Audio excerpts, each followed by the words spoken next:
نماز تہجد پڑھتے وقت بہت سارے لوگ ایک غلطی کرتے ہیں جس کی وجہ سے ان کی نماز نہیں ہوتی. یعنی وہ تو یہ سمجھتے ہیں کہ ہم نے تہجد کی نماز ادا کر لی، حقیقت میں اس ایک غلطی کی وجہ سے ان کی نماز نہیں ہوتی. السلام علیکم ورحمۃ اللہ. نماز تہجد پڑھنے کا صحیح طریقہ، نیت کیسے کریں گے، کتنی رکعتیں پڑھیں گے، تہجد کی نماز کا وقت کب شروع ہوتا ہے اور کب تک رہتا ہے، نماز تہجد میں کون سی صورتیں پڑھی جاتی ہیں، آج کی اس ویڈیو میں یہ تمام باتیں میں آپ لوگوں کے ساتھ شیئر کرنے جا رہا ہوں. ساتھ ہی ساتھ نماز تہجد پڑھتے وقت بہت سارے لوگ ایک غلطی کرتے ہیں جس کی وجہ سے ان کی نماز نہیں ہوتی. یعنی وہ تو یہ سمجھتے ہیں کہ ہم نے تہجد کی نماز ادا کر لی، حقیقت میں اس ایک غلطی کی وجہ سے ان کی نماز نہیں ہوتی. وہ غلطی کیا ہے وہ بھی میں آگے چل کر آپ لوگوں کو بتاؤں گا. سب سے پہلے تہجد کی نماز کی فضیلت کے حوالے سے ایک حدیث پاک کا مفہوم سن لیجئے.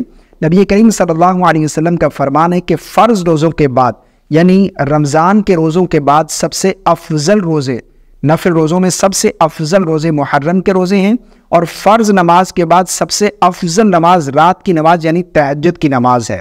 اور یہ جو رات کا آخری حصہ ہے اس وقت تہجد کی نماز پڑھنا یہ زیادہ افضل ہے، اور یہ وہ وقت ہوتا ہے، نبی کریم صلی اللہ علیہ وسلم کا فرمان ہے جس کا مفہوم ہے کہ رات کے آخری حصے میں اللہ کی رحمتیں آسمان دنیا پر نازل ہوتی ہیں اور اعلان کیا جاتا ہے کہ ہے کوئی مجھ سے مانگنے والا، رزق مانگنے والا، بیماریوں سے شفا مانگنے والا، اپنے گناہوں کی بخشش مانگنے والا، میں اسے عطا کر دوں. تو تہجد کی نماز ہمیں ضرور ادا کرنی چاہیے، اور رات کے آخری حصے میں ادا کرنا یہ سب سے افضل ہے. تہجد کی نماز پڑھیں گے کیسے؟ بالکل آسان طریقہ، ٹھیک ہے نا. نیت کریں گے. نیت جو ہے وہ اصل دل کا پختہ ارادہ ہے. بہت سارے لوگ کنفیوز ہوتے ہیں کہ ہمیں نیت معلوم نہیں کہ نیت کیسے کرنی ہے. زبان سے نیت کے الفاظ ادا کر کے نیت کرنا یہ مستحب ہے، کوئی ضروری نہیں ہے. آپ دل میں ارادہ کر لیں کہ میں 2 رکعت تہجد پڑھ رہی ہوں یا پڑھ رہا ہوں، بس اتنا کافی ہے. 2 رکعت کر کے آپ 2 پڑھنا چاہیں، 4، 6، 8 پڑھنا چاہیں آپ پڑھ سکتے ہیں. اگر وقت زیادہ ہے تو 8 رکعت پڑھ لیں، اگر کم ہے تو 6 پڑھ لیں، اس سے کم 4 بھی پڑھ سکتے ہیں، 2 رکعت بھی پڑھ سکتے ہیں، ٹھیک ہے نا. نیت کرنے کے بعد آپ تکبیر تحریمہ کہہ کر نماز شروع کریں گے، اور جس طرح 2 رکعت ادا کی جاتی ہیں اسی طرح 2 رکعت پڑھیں گے. یعنی سب سے پہلے ہم ثنا پڑھیں گے، اس کے بعد پھر اعوذ باللہ من الشیطان الرجیم، پھر تسمیہ بسم اللہ الرحمن الرحیم، سورہ فاتحہ پڑھیں گے، پھر کوئی سورت ملائیں گے. اسی طرح پھر دوسری رکعت میں جب کھڑے ہوں گے تو اس وقت جو ہے ہم سب سے پہلے بسم اللہ پڑھیں گے، اس کے بعد پھر سورہ فاتحہ، پھر کوئی سورت ملائیں گے، رکوع، سجود، قعدہ بیٹھیں گے، تشہد، درود اور دعا پڑھ کر دائم السلام پھر دیں گے. جس طرح 2 رکعت نفل ہم ادا کرتے اسی طرح 2 رکعت کر کے ہم تہجد کی نیت سے نفل ادا کریں گے، ٹھیک ہے نا. اب اس میں صورتیں کون سی پڑھی جاتی ہیں؟ بہت سارے لوگ یہ سمجھتے ہیں کوئی خاص صورتیں پڑھی جاتی ہیں، ایسا بالکل نہیں ہے. تہجد کی نماز میں آپ جتنا ہو سکے قرآن مجید کی تلاوت کریں، جتنا آپ کو یاد ہے آپ تلاوت کر لیں.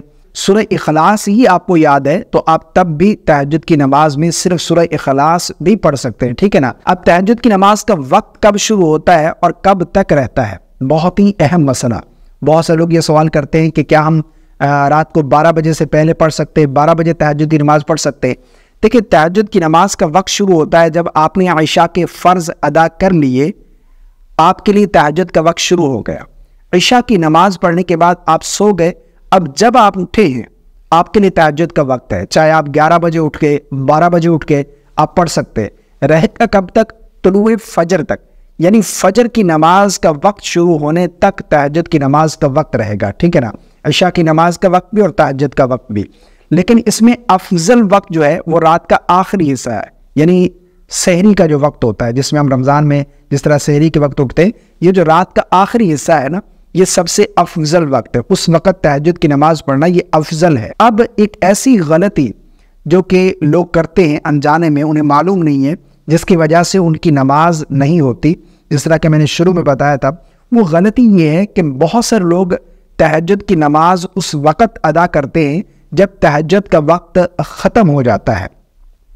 یعنی بعض لوگ یہ سمجھتے ہیں کہ تہجد کی نماز کا وقت اس وقت تک رہے گا جب تک آذان نہ ہو، جب تک فجر کی آذان نہ ہو اس سے پہلے آپ تہجد کی نماز ادا کر سکتے ہیں. حالانکہ بالکل غلط ہے. فجر کی آذان یہ ہوتی ہے طلوع فجر کے بعد، یعنی فجر کی نماز کا وقت داخل ہونے کے بعد فجر کی آذان کہی جاتی ہے. اور بعض جگہ یعنی ہمارے پاکستان میں بعض مساجد میں آدھا گھنٹہ 45 منٹ بھی لیٹ ہوتی ہیں اذانیں۔ اب اگر کوئی شخص 45 منٹ لیٹ اذان ہو رہی ہے اور اس نے 20 منٹ پہلے اس اذان سے تہجد کی نماز ادا کر لی تو اس کی نماز نہیں ہوگی، کیونکہ نماز کا وقت ختم ہو گیا ہو۔ تہجد کی نماز کا وقت تھا طلوع فجر تک، طلوع فجر سے پہلے تک، طلوع فجر ہو گئی، اب فجر کی نماز کا وقت شروع ہو گیا، اب وہ تہجد پڑھے گا تو اس کی تہجد کی نماز نہیں ہوگی۔ تو یہ چیز بہت زیادہ اہم ہے، کیونکہ نماز کی شرائط میں سے ہے جو نماز آپ ادا کر رہے ہیں اس نماز کا وقت ہونا۔ اگر آپ ایک نماز اس وقت ادا کر رہے ہیں جب اس کا وقت ہی ختم ہو چکا ہے تو وہ آپ کی نماز نہیں ہوگی۔ مجھے امید ہے آپ کو میری باتیں سمجھ آ گئی ہوں گی۔ اللہ تعالی ہم سب کو تہجد کی نماز ادا کرنے کی توفیق عطا فرمائے اور اس نماز کا پابند بنائے۔ السلام علیکم ورحمۃ اللہ۔